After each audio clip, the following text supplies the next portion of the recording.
Everyone knows how these stories go. There's either a killer or some object, and then there's a clueless victim of that object or insane killer, usually ending up with the object or killer still at large or never seen again.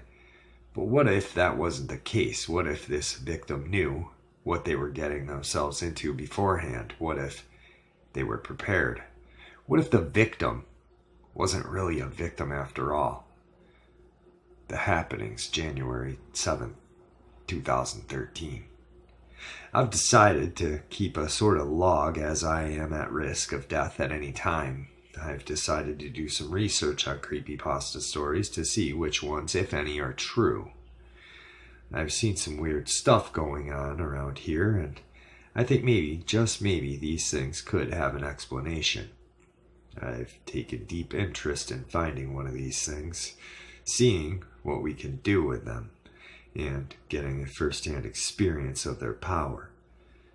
I have all my gear ready. I've got a Colt revolver with 12 silver bullets, 6 already loaded. The gun is neatly polished. I've got my knife, a 9-inch blade with more weight in the front. The blade is very fine, and the added weight means it can cut through even the thickest limbs given the right swing. Human limbs, that is. I'm not sure about these things.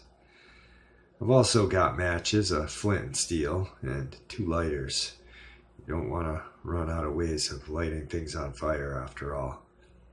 I've also got a can of gas with me, a flashlight with extra batteries, and necessary food and water rations. All of these I have either on my belt or in a shoulder bag. I'm 25, somewhat fit, and 6'5". I hope this allows me to fight more efficiently. I'm going to put myself in some of these places these things have been seen and hope to find one. Wish me luck. January 29th, 2013. Constant thoughts of what was that have gone through my mind since my last update.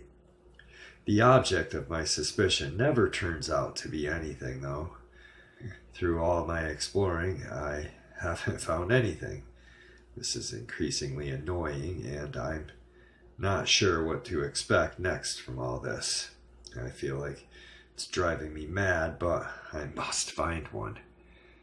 February 14th, 2013. I think I found something. It looked a bit like a Furby. I saw it with a child talking to it. I saw this from a window, and it seemed to be trying to get the child to jump out of the window. Luckily, the 6-year-old child had some sense. I'm not sure what exactly it was saying, but I know the child never jumped. I've heard about these things before. They have a very large facial features, the largest being their eyes, and they're covered with yellow fur. They tend to stay in a child's room. There may be more of them. I'm going to attempt to kill it. February 15th, 2013. The family has gone out with their kid, marking the perfect opportunity for me to kill the thing. I decided to break into the house through a window, knowing there's no other way to infiltrate the house. I slowly creep inside. It's already dark out. Although it's only 6:30, no one else lived around here, so there are no lights on in the house or otherwise. I started using my flashlight, pointing it around the place. I heard a floorboard creak from upstairs and felt a thrill of hunters who found its prey. I started to head upstairs, gun in one hand, light in the other. I broke open the door with one solid kick, and deafening crack all could be heard, as the thing, whatever it was still hidden. I started moving the light around. I pointed it under the bed. The thing suddenly charged out at me, and I shot it twice before it knocked the gun out of my hand. It had a few bullet holes in its back and on its leg, making it slightly slower than it would be if not for hitting it. It punched me and I drew my knife in retaliation. I dodged one of the hit aimed for my face, but it managed to strike me in the chest. I was knocked out of the room, and then it charged me again. I swung my knife and hit the thing's arm. Then, with my other hand, holding the flashlight, I hit it over the head, making a nice cracking noise as I did so.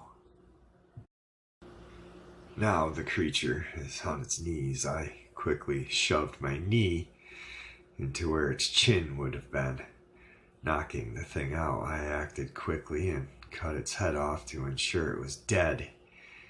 I took the thing out of the house and burned the body using my can of gas and match.